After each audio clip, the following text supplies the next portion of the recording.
again on my own this time with a quick inbox review of the Tamiya de Havilland Mosquito Mosquito B Bomber Mark IV, and it's also the Photo Reconnaissance Mark IV as well. Okay. Now I know quite a few people have probably done a Tamiya inbox review of this, but this is my take on it. Right, so we've got, that's the PR version from 550 Squadron. The decals for that. Box art's lovely, and we have a 109 Squadron as well with the black undersides. That's the night bomber, and obviously we've got the day bomber on the front. Alright, so we'll start off with the sprues. And on the first sprue we have the wing, the engine nacelles, and what have you, and the exhaust and the rear wheel. Now the detail on this is really finely engraved.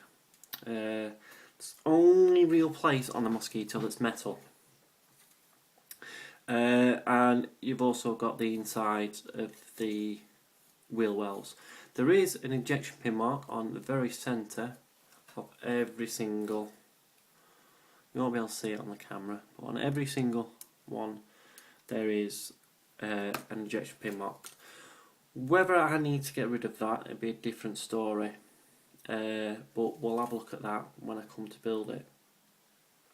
Again, yeah, very nicely moulded, with nice detail and nice engraved panel lines. Then we move on to the fuselage, and the bomb bays. That's the actual fuel tank in the bomb bay.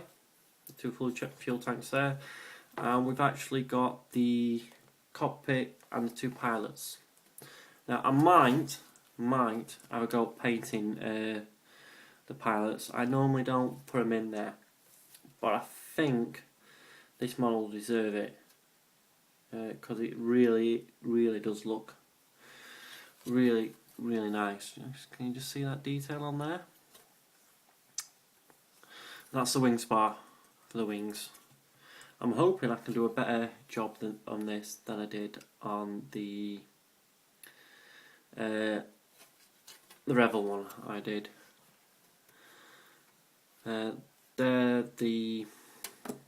Those bits there, the Bombay doors. Yeah, so all in all, nice first couple of sprues. A radio, bits and pieces, pilot's seat, and that's the moulding of the observer navigator's seat. Right, Mosquito really is one of my most favourite aircraft of all time. After reading 633 Squadron when I was a kid, and Robert Jackson's Yeoman series, Mosquito Squadron Operation Driver, I just fell in love with the versatility of the aircraft. Because obviously there was a fighter bomber, the night fighter, the bomber, the PR, and there was also one that mounted a massive howitzer cannon underneath it for sinking submarines. Some polycaps, I believe those will be for the props so they can spin.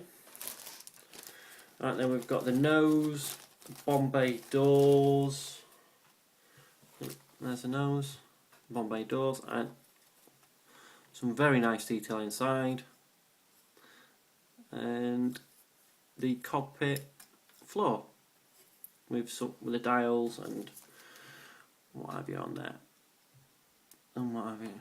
I don't know what those parts are. No, but it looks really nicely put together, and it looks like it's going to be a joy to build. The Revel one, it was nice, but I don't think it was in the same sort of quality as these. Right, sprue E and double E, two replicas here. And this has got all the undercarriage, nose cone, wheels, 2 different prop blades. I think they're rocket rails there, and the bomb bits and pieces. Alright, again, very nicely moulded. Some wire on the undercarriage legs. You can actually see that wire there, and it's got a nice rivet detail down it, so that will take a wash really well. And I can't see any injection pin marks where they're not meant to be. Maybe if that's, these might be the undercarriage doors, and if so, they've got a few injection pin marks just in there, and I don't know whether there's some round circular bits on it, but I don't know whether they are meant to be there or not. I will find that out when I come to build it and I start doing my research. As I said before, this is going to basically be for Russ Gosling's D-Day build. I'm going to build it in with the decals I've got from the Rebel one. I'm going to build a machine from 627 Squadron. So it's going to have invasion strikes, day bomber with invasion strikes. Oh, only one I've not opened. I thought I'd open them all and got rid of the staples. Again, the only thing that Tamiya do wrong, I put the staples on. Again, some nice rivet detail on the metallised parts for the wing, lower wings, and some nice, I don't know if you can see it, some nice detail actually in the undercarriage bays. And it looks like the tips of the wings are different for whichever aircraft you're building. Like you've got these ones here, these have got 2 navigation lights on them, and this one's only got the 1. Nice tail planes, again, cause nice root detail, because on the Mosquito all the movable flying surfaces were metal, so your ailerons, your rear, I can't remember, the tail flaps, same with on the wing flaps, they were all metalized, so some nice detail on that. And by the looks of it, they're all moulded onto it. I might see if I can change that. Again, some nice detail on the upper wings. Again, no, I can't see any injection pin marks or anything like that. Just where they're not meant to be, which is good. Alright, so that's basically all the plastic. All the plastic, he says, and I'm not going to open this, but the clear parts look really clear, no scratches I can see, that's just on the bag. Yeah, so they look quite good as well. And fairly simple to mask actually, apart from maybe the nose cone. Might be the only place where it's a little bit difficult to mask. More than that, yeah, but really good. The decals, again, staples. So I'm going to have to take these out of the way so I don't scratch them. Or my hands.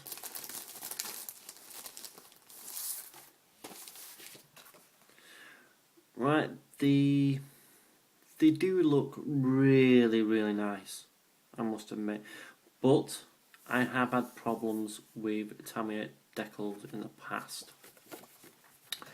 Very thin, satin sort of finish, all in register. Yeah, got seat belts and cockpit display, but whether I use them ones, I don't know, I might just do some dry brushing or try and pick them out with a bit of a cocktail stick and paint, something like that on them lines. And then we move on to the instructions. Now what we got here. just basically everything else that they do. That's nice. Let's have a look at it. Let's see what models. In 148 and 132. We've got the paint schemes. We'll go on to them in a minute, and we'll go on to the actual instructions first. Normal Tamiya leaf page. It's got a, I don't know, I can't speak of. One looks like German and one maybe French. I'm not certain, but there's a write-up in English, definitely German, and a couple of others actually, as well as Japanese or Chinese at the bottom. So we go on to the colour call-outs, all in Tamiya. As you can see there, all in Tamiya down there. At least no AS. I'm sure the AS is the spray can ones. So those are all the main colours are in AS.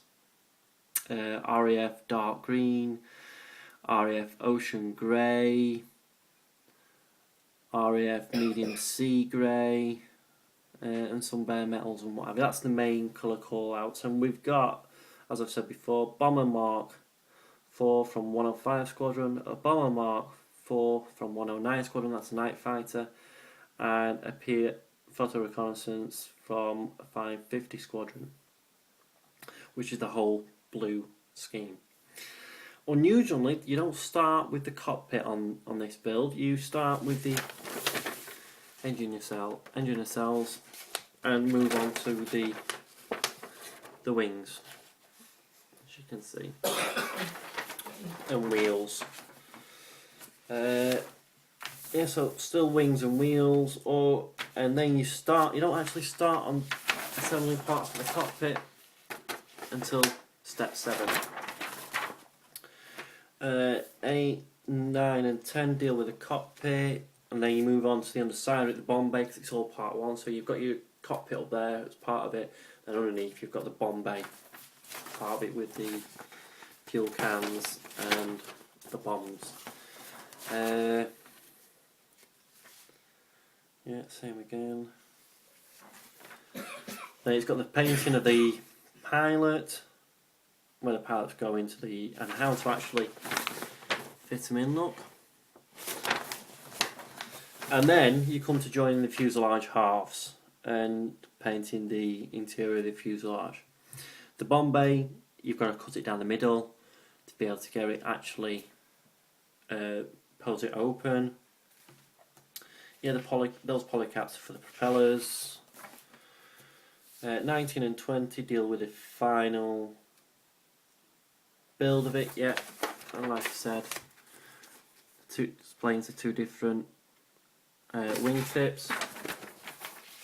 So that's all 20 parts, and then we move on to the colour call outs, which basically we've got 109 Squadron and the PR version on here, 550. Turn it over, full one for 105 Squadron. Yeah, 105 Squadron.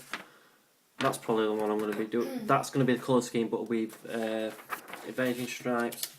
And then on another nice thing, I've always liked this, full size scale cut out, so you can get the